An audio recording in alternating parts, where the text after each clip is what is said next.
नमः संकर्षणाय च। भगवान श्रीहरी वासुदेव बलराम दादा म्हणजे संकर्षण, प्रद्युम्न आणि अनिरुद्ध, त्यापैकी अनिरुद्धाची ही कथा आहे। उषा आणि अनिरुद्धाचा विवाह कसा झाला? अनिरुद्ध अत्यंत सुंदर बलशाली, उषा ही बाणासुराची कन्या। बाणासुर दैत्य होता पण परमशिव भक्त होता। भगवान शंकर सदाशिव त्याच्यावर प्रसन्न होते, त्याला अनेक वर प्रदान केले होते महादेवाने। बाणासुराची कन्या उषा होती, अत्यंत सुंदर होती। तिचं सौंदर्य जणू काही कामदेवाची पत्नी रतीलाही लाजवेल एवढं, अप्सराही लज्जित होती तिच्या सौंदर्यापुढे, इतकी सुंदर होती ती उषा। त्या बाणासुराचा एक पंतप्रधान होता, त्याचं नाव होतं कुंभांड, आणि त्या कुंभांडाची एक कन्या होती, तिचं नाव होतं चित्रलेखा। त्या चित्रलेखेला एक विद्या येत होती, या जगातलं कुणाचंही चित्र ती कल्पनेने काढू शकत होती। जगातल्या प्रत्येक जणाचं चित्र तिला काढता येत होतं, म्हणून तिचं नावच होतं चित्रलेखा। आणि तिच्याकडे एक विशेष प्रकारच्या चरण पादुका होत्या, त्यांचं नाव होतं मणिपद्म। मणिपद्म म्हणजे ज्या चरण पादुका पायात घातल्या असतात निश्चितपणे या विश्वामध्ये कुठेही आकाश मार्गाने जाता येतं, वापस येता येतं, अशा त्या मणिपद्म पादुका तिच्याकडे होत्या, चित्रलेखेकडे। आणि ती चित्रलेखा प्रधानाची कन्या असल्यामुळं ती उषेच्या सेवेमध्ये नियुक्त केली होती। कुंभांडाची कन्या, बाणासुर राजा होता, त्या राजकन्याच्या म्हणजे उषेच्या सेवेमध्ये नियुक्त केलेली होती। तिची दासी म्हणून, तिची सखी म्हणून ती तिच्या सोबत राहते होती। दासी, पण त्या दोघींचा अत्यंतिक प्रेम असल्यामुळं ती तिची सखीच होती, जणू काही मैत्रीणच होती जणू काही। एका दिवशी उषा आपल्या भव्य महलामध्ये, भुवनामध्ये एका सुंदर अशा मंचकावर पहुडलेली, सोन्याच्या पलंगावर मखमली वस्त्रावरती झोपलेली, आजूबाजूला अत्तरशिम पडलेलं, दुपारची वेळ आहे, तिला सहज झोप लागली आणि निद्रा लागली असता तिच्या स्वप्नामध्ये एक सुंदर पुरुष आला। तो दुसरा तिसरा कोणी नाही, अनिरुद्धच होता।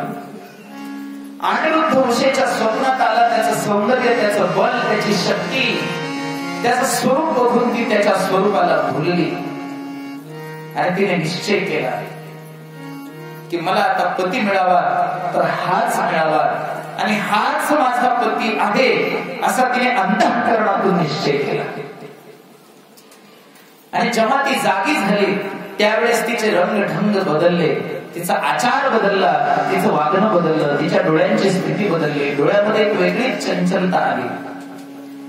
तिच्या मैत्रिणीनं, त्या तिच्या दासीनं, चित्रलेखेने ओळखलं, ती जवळ आली, ती विचारते, अगं काय झालं, काही स्वप्न वगैरे पडलं की काय?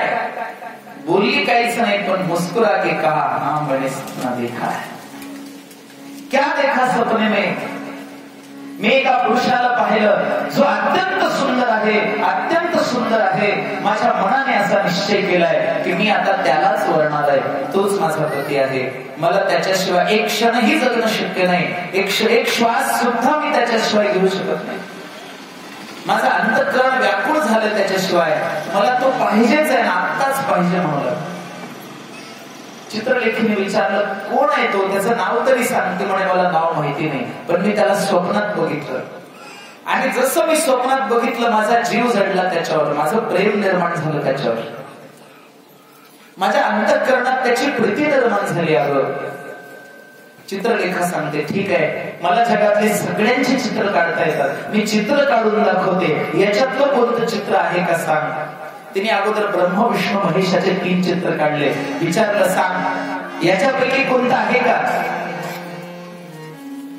उषा नाही म्हणते, यांच्यापैकी कोणी नाही, पण जरा जरा भगवान विष्णू सारखा दिसतो, जरा जरा दिसतो, जरा जरा दिसतो, हे नाहीये पण थोडस। अच्छा, तिला वाटलं भगवान विष्णूचे अवतार श्रीकृष्ण सध्या द्वापर युगात पृथ्वीवर आहेत, कदाचित भगवान कृष्णच हिच्या स्वप्नात आले असतील का, म्हणून तिने लगेच कृष्णाचं चित्र काढलं। हे आले होते का? नाही नाही, जरा जरा असेच आहेत पण हे नाही आहेत.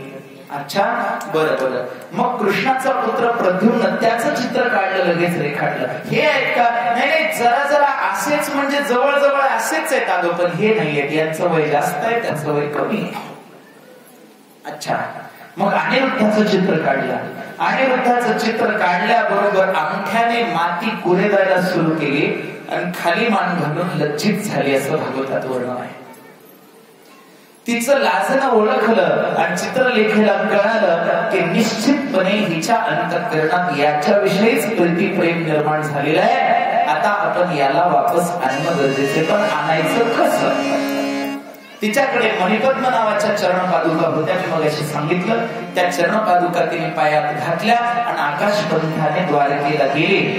कुंभांड नावाच्या दैत्याचीच ती कन्या अत्यंत बलशाली होती. अनिरुद्धाचा पलंग उचलला. अनिरुद्ध झोपेत होता. झोपेत असताना त्याचा पलंगच उचलला आणि घेऊन आली.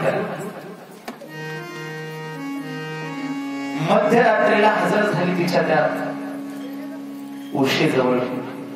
पलंग आणून टेकवला, सांगितलं, बघ तुला जो प्रिय वाटला होता तोच हा अनिरुद्ध, मी त्याला घेऊन आले. उशेने अनिरुद्धाला पाहिल्याबरोबर अतिशय आनंद झाला, पण म्हटली झोपेत आहे, आता नको उठवायचं, सकाळी बघू. बघता बघता सकाळ झाली. जाग आली अनिरुद्धाला. उठला. उठल्याबरोबर बघतो तर काय, पलंग आणि गादी स्वतःचीच आहे, पण जिथे झोपलाय तो महल त्याचा नव्हता. अरे मी कुठे आहे? पलंग माझाच आहे, गादी माझीच आहे, उशाला माझच आहे, पांघरायला माझच आहे, पण मी आलोय कुठं? भुवन माझं नाहीये, हा महल माझा नाहीये. एवढ्यामध्ये खांबाच्या आड उभी असलेली उषा समोर आली आणि उषेचं ते अपरिमित सौंदर्य पाहताच क्षणी अनिरुद्ध तिच्यावर मोहित झाला. अनिरुद्धम तन्न मोहितम, मोहित झाला तिच्यावरती. त्याच्याही अंतःकरणात तिच्याविषयी प्रीती निर्माण झाली. एकमेकाविषयी अत्यंत प्रेम निर्माण झालं आणि एकमेकाच्या भावना एकमेकाला सांगितल्या. तिने सांगितलं, मी तुम्हाला पती रूपाने वरले. अनिरुद्ध म्हणतो, मलाही आनंद होईल जर तू माझी भार्या झालीस, पत्नी झालीस तर. दोघांनाही अत्यंत आनंद झाला. दोघांनी ठरवलं, पण तिने सगळं सांगितलं, माझे पिता राक्षस राज बाणासुर आहेत, त्यांना जर हा पता लागला, हे कळालं तर ते अजिबात सोडणार नाही आपल्याला. आणि त्यातले त्यात ते श्रीकृष्णाचाही द्वेष करतात. ते महान शिवभक्त आहेत, पण मी तुम्हाला वापस जाऊ देणार नाही. तुम्ही मला मिळालात हे माझं भाग्य आहे, मी तुम्हाला जाऊच देणार नाही. कसं काय? म्हटले, तुम्ही चिंता करू नका, मी तुम्हाला गुप्त रीतीने ठेवते. गुप्त रीतीने ठेवून घेतला अनिरुद्धाला. 1 महिना कुणालाच काही पत्ता लागू दिला नाही. ती चित्रलेखा होतीच, कोणाला काही कळू नये म्हणून काळजी घेणारी. परंतु फरशी पुसायला, झाडू मारायला ज्या दासी येत होत्या रोज, त्यांनी मात्र ओळखलं. कारण उषेचे रंग ढंग बदललेले होते, तिचं चालणं बोलणं बदललेलं होतं, तिचं उठणं बसणं बदललेलं होतं. आणि स्त्रिया फार चतुर असतात. त्या दासीने ओळखलं आणि जाऊन बाणासुराला सांगितलं, महाराज बाणासुर जी, हमें क्षमा कर दीजिए, छोटा मुंह बडी बात, छोटं तोंड आहे आमचं, पण मोठी गोष्ट करायला जातो, लहान तोंडी मोठा घास घ्यायला जातो, क्षमा करा. पण तुमची कन्या कोणत्या तरी पुरुषाच्या सहवासात आलेली आहे. कारण तिचे रंग ढंग बदललेले दिसतात, तिची चाल ढाल बदललेली दिसते. बाकी तुमची मर्जी, आम्ही येतो, क्षमा करा आम्हाला. दासी निघून गेल्या. बाणासुराचा त्या दासींवरती प्रगाढ विश्वास होता. बाणासुराने ठरवलं, जाऊन बघितलं पाहिजे, आणि म्हणून बाणासुर आला. अचानक दुपारच्या वेळी उषेच्या महलामध्ये कुणालाच माहित नव्हतं. बघितल्याबरोबर समोर दिसला अनिरुद्ध. अत्यंत क्रोधायमान झाला आणि अनिरुद्धाला आवाहन केलं, आता तुझे प्राण घेईन, तू युद्धाला सिद्ध हो. संपला एकांत आणि गुप्त रीतीने राहणं. युद्धाला प्रारंभ करायचं ठरलं. दोघांनीही आपापल्या हातात खड्ग घेतला आणि युद्ध सुरू केलं. अनिरुद्ध सुकुमार वयाचा, कमी वयाचा आणि प्रचंड बलशाली परिपक्व युद्ध नीतीमध्ये परिपक्व असलेला बाणासूर त्याच्याशी युद्ध करायला लागला. प्रचंड शस्त्रास्त्रांचा खणखणाट सुरू झाला. कधी गदा युद्ध, कधी पट्टीश, कधी शूल, कधी भाला, कधी तलवार. हे युद्ध सुरू झालं. पण युद्ध करता करता करता अनिरुद्धाला गदा लागली. अनिरुद्ध घायाळ झाला, रक्त प्रपात झाला, रक्त प्रवाह बराचसा व्हायला गेला आणि अनिरुद्ध बेशुद्ध पडला. पण ही वार्ता भगवान श्रीकृष्णाला कळाली. भगवान श्रीकृष्ण आपली 56 कोटी यादव सैन्य घेऊन प्रद्युम्नासहित बलराम दादा, अक्रूरजी सगळ्यांना सोबत घेऊन आले आणि प्रचंड युद्ध सुरू झालं. यादव सैन्य आणि बाण सैन्यामध्ये गदा, मुदगर, पट्टीश, शूल, त्रिशूल, भाला, बाण हे सगळे शस्त्र वापरतायत. एकमेकावरती प्रचंड अशा प्रकारचा शस्त्रांचा वर्षाव करू लागले. रक्ताचे पूर वाहू लागले. अनेक सैन्य मरू लागलं. कधी बाण सैन्य, बाणासुराचं सैन्य मरत होतं, कधी भगवान कृष्णाच्या यादव सैन्यातले सैनिक मृत्युमुखी पडत होते. बराच काळ हे युद्ध चाललंय. बाणासुराला 1000 हात आहेत. भगवान परमात्म्याने प्रचंड युद्ध केलं. बाणासुराला सहाय्य करण्यासाठी शुकाचार्य सांगतात महादेव प्रगट झाले त्या युद्धात. परंतु भगवान श्रीकृष्णाला पाहून महादेवानी सुद्धा त्या युद्धातून निघून गेले. बाणासुराला मुक्ती मिळाली. बाणासुराचा वध झाला आणि विजयी झालेल्या अनिरुद्धाचे उषेचा विवाह पूर्ण झाला. ही कथा जे लोक ऐकतात त्यांच्या जीवनातील अनेक दुःख नष्ट होतात. बोलिये गोपाल कृष्ण भगवान की